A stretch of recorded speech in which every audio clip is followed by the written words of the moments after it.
এই দেশ যদি ভালো থাকে আপনি ভালো থাকবেন, আমরা ভালো থাকবো। এই 53 বছরে জাতির যে প্রত্যাশা ছিল বহুলাংশে তা পূরণ হয়নি। এই যে উন্নয়ন রাজনীতিবিদরা করেন ক্ষমতায় গিয়ে, এটা আপনার আমার কিংবা তাদের বাপের টাকায় নয়, এটা জনগণের টাকায় হয়।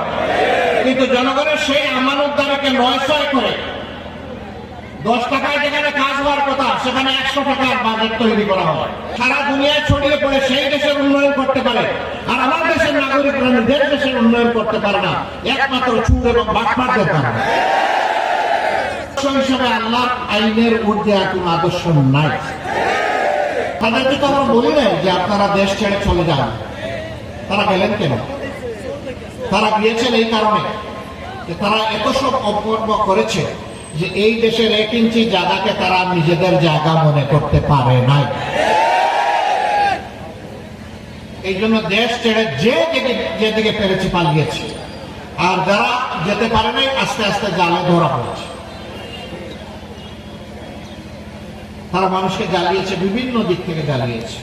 তারা তো গেল, এখন কি হলো বাংলাদেশে? এই প্রিয় দেশটা তো আপনার আমার সকলে।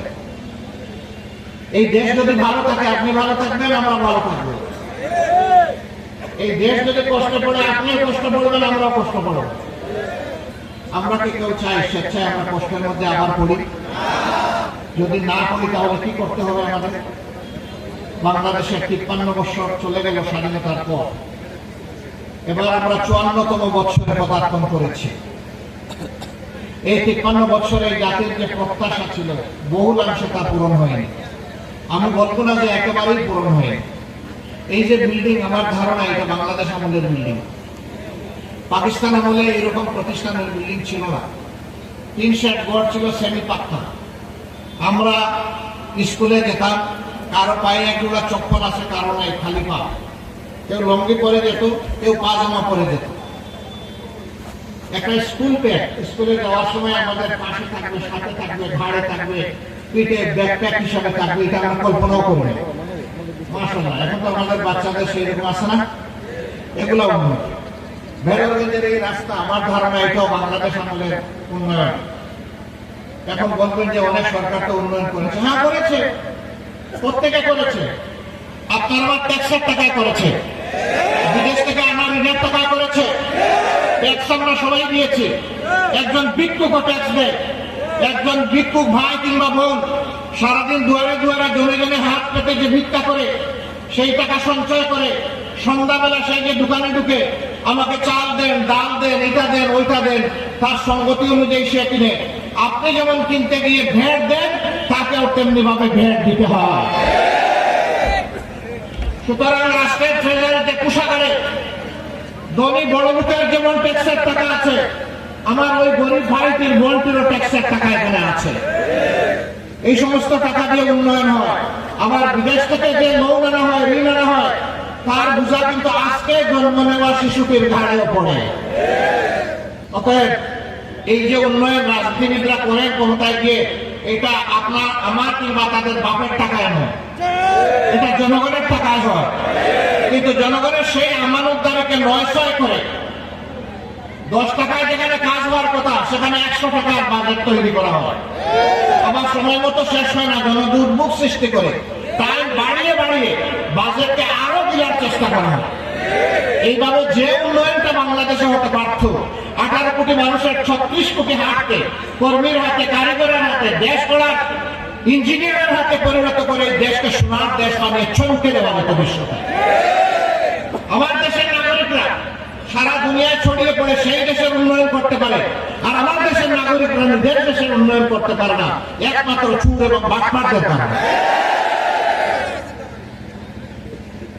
নতুন করে কাউকে দেখার আর কিছু নেই। যারা এখন রাজনীতির ময়দানে আছেন তাদের সকলকে দেশের জনগণ আপনারা ভালো করে দেখেছেন। তারা ভালো হলে ভালো, মন্দ হলে মন্দ। আমি ভালো বলবো না, মন্দ বলবো না, বিচার করার দায়িত্ব জনগণের। তবে আমরা যেটা বিশ্বাস করি যে উন্নয়নের নামে এই সমস্ত বাটপারি, ধোঁকাবাজি, এগুলা থেকে যদি জনগণের মুক্তি পেতে হয় তাহলে দুটি জিনিসের প্রয়োজন। একটি হচ্ছে একটা উন্নত আদর্শ, যে আদর্শের গায়ে কোনো কালিমা নেই, যেটি পরিপূর্ণ, যেটি সমস্ত মানুষকে যে আদর্শ ধারণ করে এবং জীবনের সকল সমস্যার সমাধান দেয়, যেটি নিখুঁত এবং পূর্ণাঙ্গ। আরেকটা লাগবে এই আদর্শকে ধারণ করা কিছু চরিত্রবান সৎ মানুষ। এই দুইটা ছাড়া কখনো দেশ গড়া সম্ভব নয়। আদর্শ হিসেবে আল্লাহর আইনের ঊর্ধ্বে কোন আদর্শ নাই। আসমানের নিচে এবং জমিনের উপরে কোথাও নেই। মদিনা কেন্দ্রিক যে রাষ্ট্র হয়েছিল, এই রাষ্ট্র তার রাষ্ট্রের সমস্ত নাগরিক, তিনি যে ধর্মেরই হোক না কেন, তার পূর্ণ নিরাপত্তা নিশ্চিত করেছিল। মদিনা কেন্দ্রিক রাষ্ট্র ব্যবস্থা তৈরি হওয়ার আগে বিশ্বে আমাদের মাদেরকে, বোনদেরকে কোনো মানুষের মর্যাদা দেওয়া হতো না। ইসলাম এসে মাদেরকে মায়ের আসনে বসিয়েছে, পুরুষের চাইতে 3 গুণ বেশি মর্যাদা দিয়েছে। যে মারা যেহেতু গর্ভে সন্তান ধারণ করে, বুকের দুধ দিয়ে সন্তানকে লালন পোষণ করে, শিক্ষা দেয়, ভদ্রতা শিখায়, মানুষ হিসেবে গড়ে তোলে, কাজেই একজন মানুষের কাছে তার মায়ের মর্যাদা তার বাবার চাইতে 3 গুণ বেশি।